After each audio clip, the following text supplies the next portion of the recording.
Bonjour Emma, comment vas-tu? Ça va et toi? Mais super, je suis ravie de te recevoir chez nous, chez CityDev. C'est donc ici que sont tes bureaux. C'est ici que sont mes bureaux.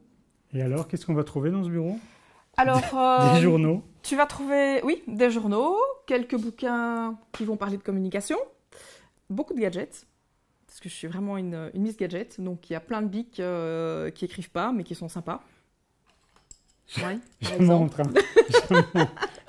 Mais ça fait du bruit. Oui, ça fait du bruit. Oui, mes enfants adorent. Mes enfants sont ravis parce que il n'y a pas que les enfants, avoir une maman gadget comme ça, c'est vraiment fun.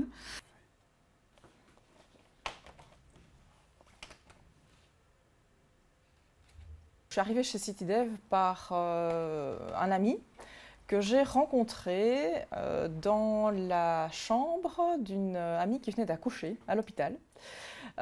Et je lui ai expliqué que j'avais envie de changer de boulot. Ça faisait déjà une vingtaine d'années que je travaillais en agence. Et je cherchais un petit peu d'autres objectifs. Et puis, un ou deux mois après, il m'a appelé en me disant, ben voilà, écoute, on cherche quelqu'un chez CityDev pour s'occuper de la communication. J'ai postulé, ça s'est super bien passé. Et me voilà, depuis 7 ans quand même déjà, chez CityDev. Tu étais en agence? En agence de quoi? En agence bancaire? Non, j'étais en agence de communication, relations publiques. Donc, j'ai commencé ma carrière chez Evelyn Gessler. Je crois que tout le secteur immobilier connaît bien Evelyn Gessler, qui était la papesse en fait de la communication dans les années 90. Et j'ai commencé chez elle. Et après, toujours au hasard de rencontre, j'ai été travailler dans une autre agence de relations publiques qui s'appelle Public Relations Partners. Ça n'existe plus maintenant. Mais j'y suis restée quasiment 20 ans en fait. Ouais. Bon, je vois un panneau, plein de photos de toi. Oui. Et Barbara, chef d'entreprise, c'est pas le cas? Ah non, je suis pas du tout chef d'entreprise. Je suis responsable d'une petite équipe communication, on va dire. Mais justement, je trouvais ça comique en fait, parce que je ne serai probablement jamais chef d'entreprise. Je crois pas que ce soit mon truc, mais je trouvais ça drôle. Pourquoi? Mais j'aime bien travailler dans quelque chose d'assez structuré, dans une grande structure en fait. C'est quoi les grands projets pour cette saison de CityDev? Alors, le plus grand projet dont on va entendre parler dans les prochains mois, c'est Tivoli Green City, parce qu'on va inaugurer en grande pompe au mois de janvier-février, enfin tout début de l'année prochaine. Donc Tivoli Green City, c'est Inaugurer tout le site? Alors, ou une partie? Voilà. Donc, c'est un projet mixte, donc qui regroupe à la fois des espaces pour entreprises, des logements sociaux et conventionnés, et des crèches aussi. Il y a déjà une partie du site qui a été inaugurée, c'est la partie Greenbiz, donc la partie entreprise, qui était prête avant la partie de logement. Donc c'est vrai qu'en janvier, février, c'est plutôt la partie logement qui sera complètement sortie de terre, mais la fête va concerner tout le quartier. Donc les entreprises qui sont installées sur Greenbiz feront aussi partie de la fête parce que c'est un vrai projet mixte de développement durable qu'on inaugure à Bruxelles. C'est le premier aussi grand en fait qui va être inauguré à Bruxelles. Donc ça, c'est le gros projet sur lequel tu vas t'occuper, je suppose, cette saison-ci. Ça veut dire quoi au niveau de ton job? Ça veut dire prévenir les journalistes, organiser la fête de quartier. Oui. Jusqu'où est-ce que ça s'arrête? Jusqu'où est-ce que ça va? Alors ici, c'est un peu particulier parce qu'on a donc le processus de participation qui a été mis en place sur ce projet. Et donc j'ai une autre collègue qui ne dépend pas du département communication qui gère cette participation. Et donc on travaille en étroite collaboration. Elle va s'occuper en fait d'organiser la fête du quartier avec les habitants qui seront installés sur Tivoli Green City, mais également tout le quartier. Ça veut dire aussi les écoles qui sont dans le coin. Et alors au niveau de la communication, donc moi je vais plutôt m'occuper de faire savoir aux journalistes évidemment, mais également aux autres relations publiques, on va dire, de CityDev, que ce soit d'autres acteurs du secteur immobilier bruxellois, que ce soit d'autres institutions publiques bruxelloises avec qui on collabore, évidemment le gouvernement et les communes qui sont concernées par ce projet. Donc c'est plutôt tout cet aspect-là que cette fois-ci on va gérer sur ce projet. C'est quoi les aptitudes qu'il faut avoir pour faire de la communication? Alors je pense qu'il faut être super extraverti, avoir un bon contact avec les gens. Parce que j'assiste à énormément de réunions, tant avec mes collègues qu'à l'extérieur. Donc il ne faut pas avoir peur de poser des questions, d'aller vers les gens. Il faut être ultra flexible et disponible parce que les journées ne commencent pas à 9 h pour se terminer à 17 h. Ça se termine parfois plus tard. Donc il faut pouvoir passer d'un sujet à l'autre en permanence. Mes journées sont toujours une inconnue parce que sur une journée, je fais énormément de choses différentes qui ne sont pas nécessairement prévues dans mon planning du matin. Donc il faut pouvoir s'adapter en fait pour pouvoir travailler dans la communication, être très souple.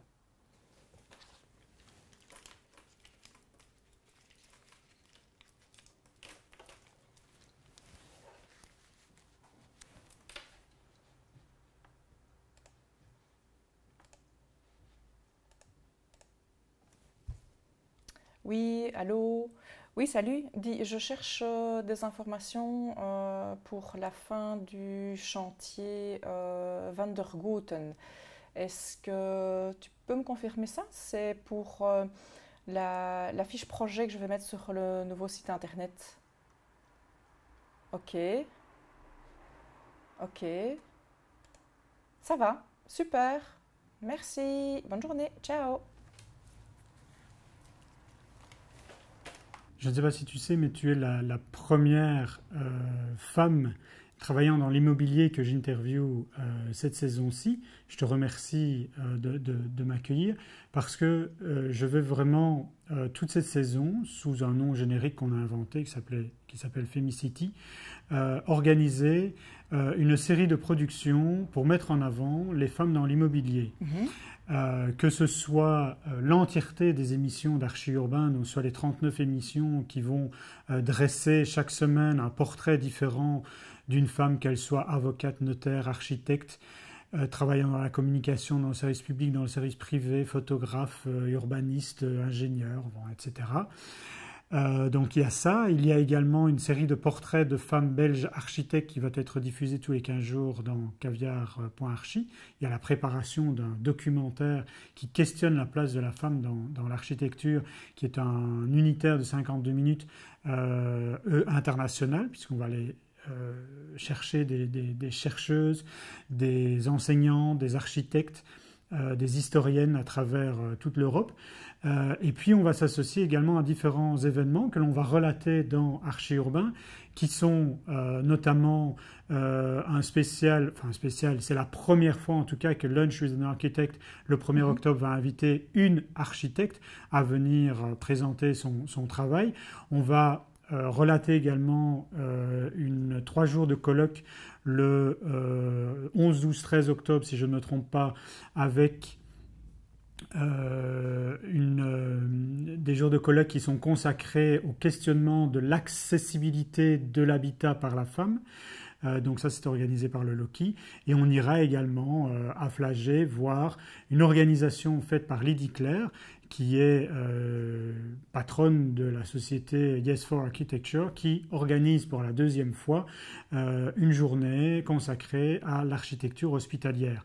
Je pourrais également citer Savina Van de Put, architecte, mais également organisatrice de la 3e journée avec l'association Harib de l'architecture et la vidéo dans l'architecture. Donc voilà un peu tout ce qu'on va brosser ici. Toi, en tant que femme travaillant dans l'immobilier, c'était quelque chose d'évident ou bien c'est quelque chose de particulier? Est-ce que tu as rencontré des approches un peu délicate, particulière, parce que c'est l'immobilier, ou bien que ce soit ça, ou des tapis, ou j'en sais rien, moi, ou du café, ce serait la même chose. Non, mais disons, moi je suis super contente que tu fasses des émissions comme ça sur les femmes, justement, parce que quand je me rends au salon Realty ou au MIPIM, qui sont quand même les salons professionnels du secteur de l'immobilier, je suis toujours assez impressionnée par cette marée de costumes noirs et gris. Beaucoup d'hommes, beaucoup d'hommes. Or, il y a des femmes d'une qualité exceptionnelle dans le secteur de l'immobilier. Je trouve qu'elles n'ont justement pas toujours suffisamment l'occasion d'être présentées, de faire connaître leur travail et ce qu'elles apportent. Et donc, moi-même, en tant que responsable de la communication chez CityDev, j'essaye de mettre les femmes en avant chez nous aussi, puisqu'il y a beaucoup de femmes de qualité chez CityDev, architectes, urbanistes. Et donc, dès que j'en ai la possibilité, c'est elles que je mets en avant. Après, je pense que les femmes ont une certaine sensibilité par rapport à des projets d'urbanisme ou architecturaux que les hommes n'ont pas. Donc c'est important qu'elles puissent mettre leurs petites pattes ou grandes pattes à la construction de Bruxelles de demain. Bon, je t'embrasse. À tout bientôt. À bientôt. Salut. Salut. Je te raccompagne Jusqu'à la porte ici. Voilà. Allez, merci. À bientôt. Salut Emma.